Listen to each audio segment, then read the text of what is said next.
Hey everybody. So in this lecture, I want to talk a little bit about typography and specifically the anatomy of typography.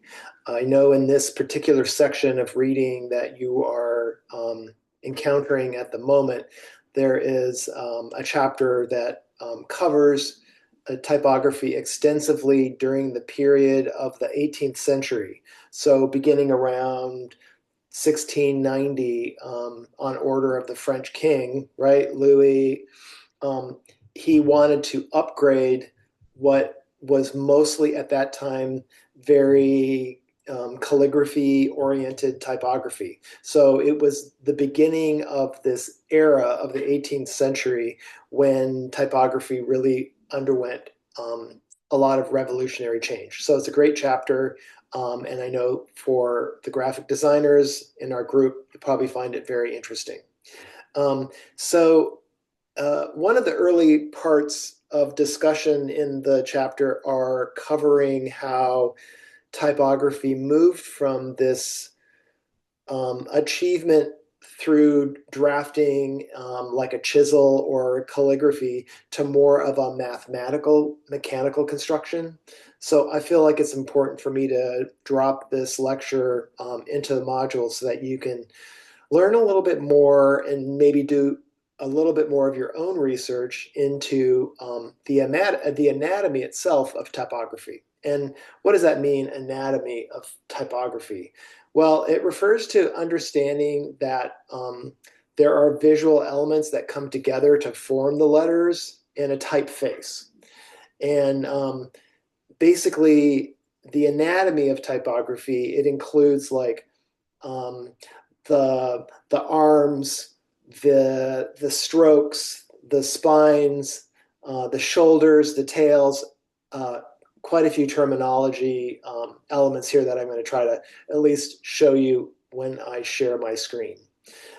It's kind of important to understand um, typography anatomy because it provides designers with the framework to learn and understand the visual structures that go into developing typefaces and how those visual elements um, are important to recognize so that you can incorporate them with other visual elements like photography or illustrations so that your compositions have balance.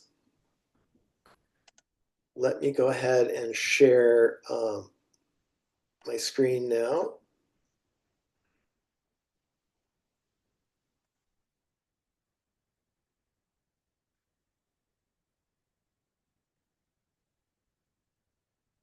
Okay, take a look at this.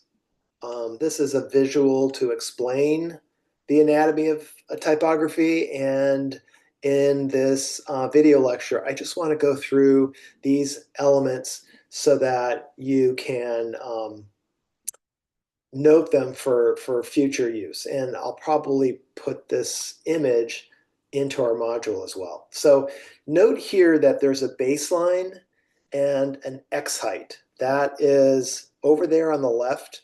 And on the right, there's also an ascender height and a cap height, right? And then over on the right side, there's a call out for the descender height, right? Um, which might feel a little confusing because it's actually it's part of the letter form that's going down, but it is basically called a descender height.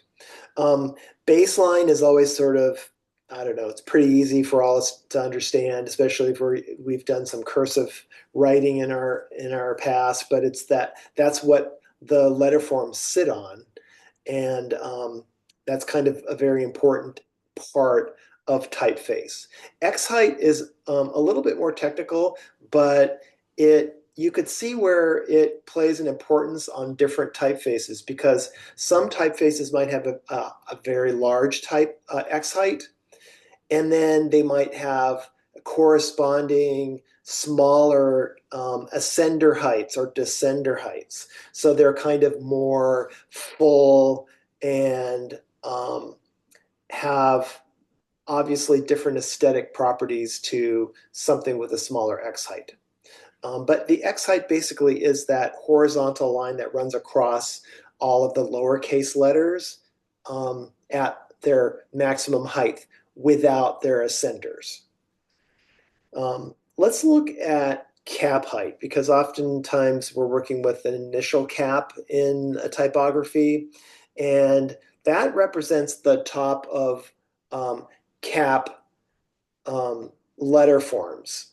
And of course, if this particular illustration were all caps, all of these letter forms would have essentially the same cap height.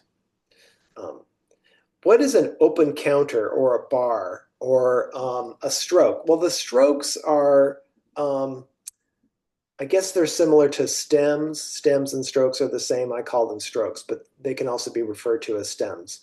Stems and bars, those are part of the essential letter form, how they're created.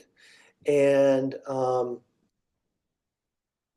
as well, an open counter or a closed counter, or just a counter, represents the letter form's open space within the stem and the developed letter form. So the counter is the open space in the O, or the open space in the P, that open space in the letter A, right? Some letters don't have counters, like the R doesn't have one.